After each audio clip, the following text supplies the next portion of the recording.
मायका बड़ा ये ससुराल। सोनिया दिखने में बहुत ही सुंदर, सुशील और गुणी लड़की थी, लेकिन जब से सोनिया शादी करके ससुराल आई थी तब से उसे बहुत बुरी आदत लग गई थी। कैसी आदत? वो तो स्टोरी देखकर ही आपको समझ में आएगा। एक सुबह डिंग डोंग घर की डोरबेल बजती है और सामने सोनिया की ननद खड़ी होती है। अरे दीदी, आज इतनी सुबह कैसे आ गई आप? भाभी, चिंटू मिंटू नानी मामी से मिलने के लिए जिद कर रहे थे। रात में तो दोनों ने रो रो कर बुरा हाल कर दिया कि मुझे नानी के घर जाना है, मामी से मिलना है, इसीलिए सुबह सवेरे ही चली आई। अच्छा किया दीदी आ गई। वैसे कोई थैला नहीं लाई? कैसा थैला भाभी, मेरे और चिंटू मिंटू के एक्स्ट्रा कपड़े तो यहाँ पड़े ही रहते। ससुराल भी कौन सा दूर है, इसीलिए ऐसे ही चली आई। नहीं, मेरा मतलब था ससुराल से खाली हाथ ही आ गई आप। हाँ तो क्या हुआ? खाली हाथ यानी गिफ्ट, मिठाई कुछ तो लाना चाहिए था। ऐसे मुंह उठाकर कौन आता है? आप तो जैसे मायके थैला भर भर कर ले जाती होगी।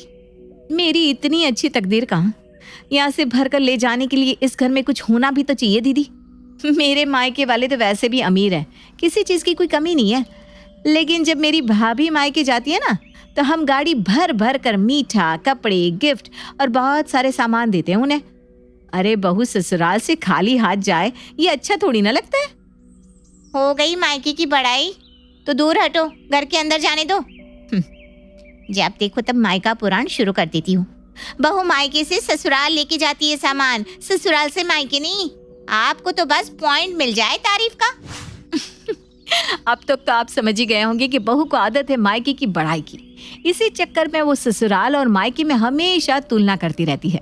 ऐसे ही एक शाम में, ए जी बाजार जा रहे हो तो पाव किलो जलेबी लेते हैं आना। बस पाव किलो? हाँ तो 4 लोग कितना ही खाएंगे जलेबी। हमारे यहाँ तो 2 ही लोगों में 2 किलो जलेबी आती है। मम्मी पापा खुद तो खाती हैं, बची हुई मोहल्ले में बांट देते हैं। बड़े अमीर माता पिता है ना तुम्हारे बहू, हम तो उतना ही मंगाते हैं जितना खा सके। क्यों फालतू में कुछ वेस्ट करना, और बचा हुआ कुत्तों को दे देते हैं। अरे पड़ोसियों को देने से तो वही बेहतर है। आपको क्या पता, मीठा बांटने से प्यार बढ़ता है ना? तो थोड़ा मीठा बोल भी लिया कर। हैं? जा खाना बना। और आप क्या खड़े खड़े मुस्कुरा रहे हो, जाके लेके आओ ना अब। हाँ। फिर ससुर जी मार्केट चले जाते हैं। वहीं शाम में जब पति घर आता है कमरे में, डार्लिंग देखो आज मैं तुम्हारे लिए क्या लेकर आया हूँ, साड़ी। बस साड़ी? नहीं ना, झुमके भी है साथ में। जल्दी से तैयार हो जाओ, मैं तुम्हें डेट पर ले जाना चाहता हूँ। ये 400 रुपए वाली साड़ी में मैं कैसे दिखूंगी? और झुमका लाना ही था तो सोने का लेते। ये 100 रुपए के झुमके मेरे कान पर शोभा नहीं देते। ये कैसी बात कर रही हो सोनिया? कितने प्यार से मैंने तुम्हारे लिए सब कुछ लाया है। हाँ तो थोड़ा और प्यार दिखाकर जेब भी ढीली कर देते तो कितना अच्छा होता। पता नहीं मेरे मम्मी पापा ने मेरी शादी इस गरीब खानदान में क्यों कर दी। अरे मेरे घर में तो बस कांचीवरम और बनारसी साड़ी ही आती है, या फिर मनीष मल्होत्रा की डिजाइन की हुई साड़ी। और मैं तो बस सोने के झुमके ले आने के लिए कहती पापा से, पर मम्मी पापा हमेशा मेरे लिए डायमंड के इयररिंग्स लेकर आते, और भैया भी भाभी के लिए डायमंड सोने की ही लाते हैं। मैं ही ये लोहे पीतल में जी रही हूँ। फिर सोनिया मुंह बनाकर वहां से चली जाती है। क्या इतना बुरा गिफ्ट दिया मैंने इसे, जो ये मुझे इतना सुनाकर चली गई। बेचारा पति बिना किसी गलती के बीवी की बक बक सुन के उदास हो जाता है। वहीं सोनिया को तो मानो ससुराल की बातों को मायके से कंपेयर करने की बीमारी थी। हमेशा कुछ न कुछ लगा ही रहता था उसका। ऐसे ही एक दिन जब सोनिया की ननद कपड़े सिल रही होती है, अनजाने में उसके हाथ में सुई चुभ जाती है। क्या हुआ दीदी? कुछ नहीं भाभी, कपड़े सिलते हुए ना सुई चुभ गई। बैंडेड लगा देती हूँ, ठीक हो जाएगा। अरे देखो कितना खून निकल रहा है, रुको अभी एम्बुलेंस को कॉल कर देती हूँ। हैं? 2 बूंद खून की वजह से एम्बुलेंस को कॉल करने की क्या जरूरत है? अरे अगर खून की कमी हो गई बॉडी में तो, और 2 बूंद खून भी बहुत होता है माँ जी। रुको मैं अभी आपको हॉस्पिटल ले चलती हूँ दीदी। मैंने बैंडेड लगा दिया है, शाम तक ठीक हो जाएगा। ओके? क्या जमाना आ गया है, किसी की भलाई सोचने लायक ही नहीं है यहाँ। कल को कुछ हो गया ना तो ससुराल वाले कहेंगे आपके कि बहू के मायके वाले कंजूस हैं, दवा तक नहीं करा सके। ऐसे ही एक बार ना मेरी भाभी के हाथ में साड़ी की पिन चुभ गई थी। हमने 2 दिन उन्हें हॉस्पिटल में रखा था जब तक घाव नहीं भर गया। हाँ, आप लोगों से अच्छे तो मेरे मायके वाले हैं, कंजूस तो नहीं है कम से कम। फिर शुरू हो गया इसका मायका पुराण। फिर दोनों माँ बेटी अपने अपने काम में लग जाती हैं। बोलना ही बेकार है। वहीं शाम में जब सभी चाय के लिए बैठे होते हैं, पापा वो लेनदारों का फोन आ रहा है बार बार, आप बात कर लो ना, वैसे भी रिश्तेदारी है, थोड़ा तो समझ कर ले सकते हैं ना। बेटा मेरी बात तो हुई तेरे फूफा जी से, वो एक सुनने को तैयार नहीं है। कहते हैं आज के आज पैसे चाहिए, बहुत समय हो गया। बस आते ही होंगे वो। कौन पापा जी? अरे तेरे फूफा ससुर बेटा। आते ही होंगे नहीं साले साहब, आ गया। अरे जब पैसे दे नहीं सकते थे तो लिए क्यों? देखो 1 साल होने आया, अब तक बकाया है।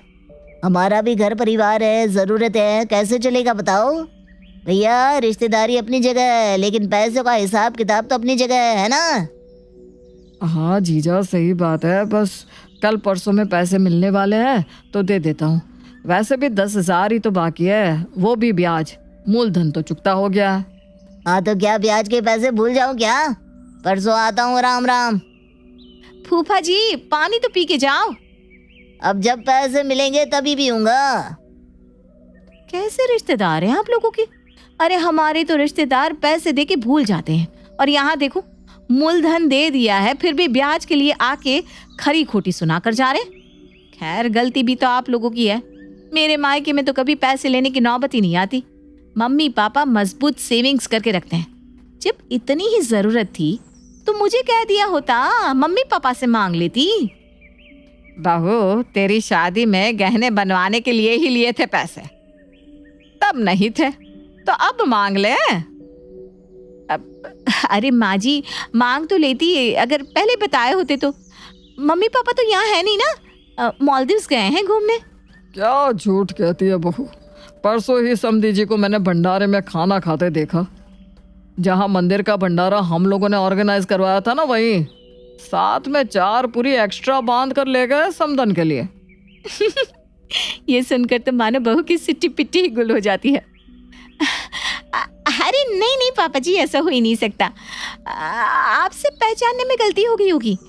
अब बूढ़े हो रहे हो ना तो याददाश्त कमज़ोर हो ही जाती है। या तो पापा को कोई बहुरूपिया होगा।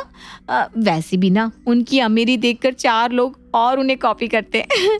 वो तो छुट्टियों में मालदीव्स गए हैं। ये देखो फोटो। इसमें तो बस समंदर दिख रहा है। मम्मी पापा कहाँ हैं तुम्हारे? अरे वो तो कैमरा के पीछे है ना, नहीं तो फोटो कौन खींचेगा। चलो मैं किचन में चलती हूँ, बहुत काम पड़ा है। एक दिन ना ये खुद ही मुक्के के खाएगी अपने मायके वालों के चलते। छोड़ो ना माँ, क्या पता सच बोल रही हो। कौन सा हम उनके घर रहकर आए हैं। हाँ ये भी ठीक है। वहीं एक दोपहर। सोनिया आज तुम्हारे भैया तुमसे मिलने आने वाले हैं शाम में, कुछ अच्छा बना लेना अपने भैया के लिए। अच्छा भैया आ रहे हैं, तब तो मैं उनकी पसंद की ही डिश बनाऊंगी। पनीर की पकौड़ी, मशरूम की सब्जी, वेज क्रिस्पी, पुलाव, पूरी, बटर मसाला, पनीर के पराठे भी बना दूंगी। डेजर्ट में राजभोग, आइसक्रीम फुल्ली लोडेड विद काजू बादाम। यार रहम करो हम पर, नॉर्मल खाना भी तो बना सकती हो जो सब इजीली खा सके। तुम महीने भर की सब्जी के पैसे एक ही दिन में उड़ा दोगी, और इतना हैवी खाना खाएगा कौन? अरे ये भी तो नॉर्मल ही है ना, इनफैक्ट मोर टेस्टी है भैया की पसंद का जो है। इससे अच्छा पनीर बना दो और साथ में खीर। जलते हो ना आप मेरे मायके वालों से। अरे आपको पता है मेरे मायके में जब कोई आता है ना तो मम्मी पापा कुक को कहकर उसकी पसंद का खाना बनवाते हैं। और तो और हर मेंबर की अपनी अपनी पसंद का खाना। वो अपने मन से कुछ भी खाने को नहीं कहते उन्हें। पता नहीं मैं किस गरीब खाने में आ गई। पति के पास पनीर और सब्जी खरीदने के पैसे नहीं है, इसीलिए भैया का पसंद का खाना बनाने के लिए मना कर रहे हो। मम्मी को कह रही थी कि आपने बराबरी में मेरी शादी करो, फिर भी मम्मी ने जबरन मुझे पता नहीं कहाँ फंसा दिया। कहाँ आ गई मैं शादी करके गरीब खाने में। अरे बहू रो मत, तुझे जैसा सही लगे वही बना ले बस अपने भैया के लिए। हम एडजस्ट कर लेंगे। हाँ फिर महीने भर दाल रोटी से काम चला लेंगे। अरे चुप रहो जी, कभी कभी बहू की भी सुन लेनी चाहिए ना। वहीं शाम में जब बहू का भाई आता है तो वो बहुत ही अच्छे से उसका स्वागत करती है। और फिर खाने के समय जब सोनिया उसे खाना परोसना शुरू करती है। दीदी ये सब मेरे लिए? हाँ भाई, मैंने अपने हाथों से बनाया है। ये सब खाने का नाम क्या है दीदी? अरे ये तेरी पसंद का है ना? नहीं, इसमें तो प्याज और रोटी तो है ही नहीं। माँ तो वही देती है, मुझे वही पसंद है, क्योंकि उसके सिवा कुछ मिलता भी तो नहीं ना। अरे मम्मी जी, ये ना मजाक कर रहा है, इसकी मजाक करने की बुरी आदत है। मैं परोसती हूँ ना भाई, खा के बताओ कैसा बना है खाना। अरे वाह दीदी, लाजवाब। ये सब ना बहुत टेस्टी खाना है। मैंने तो कभी इतना टेस्टी खाना देखा ही नहीं था। और खाना तो छोड़ो, इसे स्मेल भी नहीं किया था। आपकी शादी तो बहुत अच्छी घर में हो गई है, मजा आ गया दीदी। बहू के भाई की बात सुनकर सब बहू को देखने लगते हैं। वहीं बहू बहुत ही ज्यादा अटपटा गई। अरे आप लोग ना गलत मत समझो, भैया को ना कैरेक्टर चेंजिंग की बीमारी है। कभी कभार ये भूल जाते हैं कि ये कौन है, इसलिए ये ऐसा बिहेव कर रहे हैं। भैया अब खाना खा चुके ना, मैं आपको बाहर तक छोड़ कर आती हूँ, चलिए। अब तक तो घर वाले समझ ही चुके थे कि बहू कुछ चीजें छुपाने की कोशिश कर रही है, लेकिन कब तक? इसके बाद बहू सुधर जाएगी या बहू की मायके पुराण वाली आदत बढ़ती जाएगी? सोनिया अपने भाई को छोड़कर घर में आती है। छोड़ आई अपने भाई को बस डिपो तक। बस डिपो तक क्यों? मेरे मायके वाले आप लोगों की तरह गरीब थोड़ी ना है। वो बस में नहीं, प्राइवेट जेट में ट्रैवल करते हैं। पापा ने अपनी प्राइवेट जेट भेजी थी भाई के लिए, उसी से गया है। अच्छा, तो यहाँ हेलीपैड तेरे पापा ने बनवाया या वो भी प्राइवेट जेट की तरह हवा में उड़कर आया बहू? माँ जी, कुछ पता ना हो ना तो आप अपना गटर जैसा मुंह खोला ही मत करो। पापा का प्राइवेट जेट एडवांस है, वो रोड पर भी लैंड कर जाता है और उसे हेलीपैड की जरूरत भी नहीं पड़ती। अच्छा, तभी बाहर से किसी के शोर की आवाज आती है। ये बाहर आवाज कौन कर रहा है?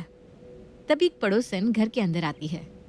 अरे ओ सुलोचना बहन, मेहमान तो कम से कम अपने स्टैंडर्ड के रखा करो। कैसे कैसे भिखारियों को घर में ले आती हो, मोहल्ले वालों को तकलीफ होती है। अरे क्या हुआ, हमने किस भिखारी को बुला लिया? अरे वही कुछ समय पहले जो आदमी आपके घर आया था। वो तो बहू का भाई था। अरे जो भी हो, पहले बाहर तो देखो। वो मेरे पालतू कुत्ते टॉमी पर सवार होके उसे लेके जा रहा है। हैं? ये क्या कह रही हो? तभी सभी बाहर जाते हैं तो देखते हैं कि बहू का भाई पड़ोसन के कुत्ते टॉमी पर बैठा था। चल मेरे कुत्ते टुकड़ुक टुकड़ुक टुक, चल मेरे कुत्ते टुकड़ुक टुकड़ुक टुक। भाई ये क्या कर रहा है तू? अरे देखो ना दीदी, ये चल ही नहीं रहा है। बहू, तू तो कह रही थी कि ये प्राइवेट जेट से गया। तेरे पापा की प्राइवेट जेट अकेले ही उड़ गई क्या? नहीं नहीं माँ जी, ऐसा नहीं है। मुझे लगता है भाई फिर से दूसरे कैरेक्टर में घुस गया है। मैंने 100 रुपये दिए थे ना बस से घर जाने को, तो यहाँ क्या कर रहे हो? मैंने सोचा 100 रुपया बचाकर पैदल ही घर चला जाता हूँ, लेकिन फिर सोचा पैर दर्द हो जाएगा, इसलिए ना ये कुत्ते पर बैठकर जाने लगा। लेकिन देखो ना, यहाँ आंटी ने रोक लिया। सत्यानाश हो। जिसके बाद सोनिया जैसे तैसे अपने भाई को वहां से निकालती है और पड़ोसन से उसकी गलती के लिए माफी मांगती है। आंटी जी माफ करना, भाई को ना कैरेक्टर चेंजिंग की बीमारी है, इसीलिए उठपटांग हरकतें करता रहता है। कोई बात नहीं बहू। देख रहे हो जी, रस्सी जल गई लेकिन बल नहीं गया। बहू की हरकत देखकर तुम्हारी जवानी की याद आ गई भाग्यवान। तुम भी ना ऐसी ही थी, अपनी गलती मानने को कभी तैयार नहीं होती थी। आप तो चुप ही रहो। नहीं मानती थी तो आपकी माँ ने मेरी अकल ठिकाने भी तो कर दी थी ना। तो तुम भी उसी तरह अपनी बहू की अकल ठिकाने लगा दो। अब मैं कहाँ भोली भाली, मुझे तो सासू भी चालू मिली और बहू भी। हे भगवान, कैसे सुधारूं इस बहू को? क्या कहा माँ जी? आप मुझे क्या सुधारोगी और क्यों सुधारोगी? इस घर में खुद सब बिगड़े हुए हैं। और तो मेरी परवरिश तो मायके में हुई है ना, और मेरे मायके में सब सभ्य और इज्जतदार लोग रहते हैं, तो वो तो पहले से ही सुधरे हुए हैं। चलो अब मैं काम कर लेती हूँ, बहुत काम है अभी मुझे। वैसे भी मेरे मायके की तरह यहाँ कोई नौकरानी तो है नहीं, जो करना है मुझे अकेले ही तो घिसना है। वो तो वक्त बताएगा। इतने रईस जाते हैं इसके मायके वाले। ऐसे ही एक दिन भाग्यवान, आज मुंगेरी लाल ज्वेलर आया था। हमारे पुराने गहने काले पड़ गए हैं ना, वही साफ करने के लिए। ठीक है जी। वही शाम को जब ज्वेलर आता है, लो भाई साहब ये सारे गहने साफ करके एकदम नए जैसे चमका देना। अरे इतने पुराने डिजाइन के गहने, माँ जी इन्हें क्यों साफ करवा रही हो? इससे अच्छा है कि नए ले लो गहने। और नए गहनों के पैसे कौन देगा? आप तो हमेशा ना पैसे के लिए रोती रहती है। आपको पता है मेरे मायके में कभी माँ और भाभी को कुछ भी खरीदने के लिए सोचना नहीं पड़ता था। जब चाहे तब सोना चांदी हीरा मोती खरीद लो। मेरी शादी में तो अकेले माँ ने ही 2 किलो सोना और 1 किलो डायमंड खरीदा था। आपसे ये 2 मुट्ठी सोना बदल कर नया भी नहीं लिया जा रहा है। बहू, अब हम तेरे मायके वालों जितने अमीर नहीं है ना, क्या करें? क्या ही करेंगी आप? कर्म तो मेरे फूटे हैं जो इस गरीब खाने में मेरी शादी होगी। अब जिंदगी भर यहीं सड़ूंगी मैं। अरे मत सड़ना, अपने मायके चली जा। इतना है तो अपने पापा को कह दे कि प्रॉपर्टी लिख दे तेरा नाम। हाँ लिख तो देते, लेकिन पापा ने ना अपनी पूरी प्रॉपर्टी गरीबों में दान की है, तो पापा के बाद उनकी सारी प्रॉपर्टी गरीबों की है। उनको पता है उनके बच्चे उनकी तरह मेहनती है, कमा कर खा लेंगे। अच्छा, ऐसा भी है क्या? नहीं तो क्या। फिर बहू ठुमकते हुए वहां से चली जाती है। ऐसे ही एक दिन पति थका हारा उदास घर लौटता है तो क्या हुआ जी, बहुत उदास लग रहे हो? कुछ नहीं, वही डेली बॉस की किचकिच सुननी पड़ रही है और क्या। आप लोगों के तो बॉस भी ना आप ही की तरह है। एक मेरे पापा को देख लो, इतनी बड़ी कंपनी के मालिक है, लेकिन कभी अपने एम्प्लॉय से घमंड से बात तक नहीं करते। वो सब तो ठीक है, लेकिन ससुर जी की कंपनी कब खुली? वो तो सब्जी का ठेला लगाते थे ना हमारी शादी के समय। अमीर लोग ना कभी कभी अपनी अमीरी दिखाते नहीं, ये तो आप समझ नहीं पाएंगे। पापा इसीलिए सब्जी का ठेला लगाते थे ताकि लोगों को ये ना लगे कि इतने अमीर हैं तो घमंडी होंगे। वो लोगों को हमेशा से ये जताना चाहते थे कि कोई भी काम छोटा या बड़ा नहीं होता, बस इसलिए ना। मैं बहुत अच्छे से समझता हूँ सोनिया। वैसे बहू, जब तेरे पापा की इतनी बड़ी कंपनी है तो इस निठल्ले को अपने पापा से कहकर कंपनी में ही जॉब दिलवा दे, पेमेंट भी अच्छी मिल जाएगी। क्या पापा जी कैसी बात करते हो? अब आप ही बताओ, रिश्तेदारी में प्रोफेशन अच्छा लगेगा क्या? नहीं ना, वैसे भी रिश्तेदारी में बुराई होती है, वरना मैं तो कब का पापा को कहकर इनकी जॉब स्विच करवाने वाली थी। लेकिन ये सब ठीक नहीं है ना। कल को इन्होंने पापा की कंपनी में गरीबों वाली हरकत कर दी तो मेरे पापा की इज्जत की तो भजिया तल जाएगी ना। अरे मैं इतना बुरा तो नहीं हूँ। तो कौन से अच्छे हो?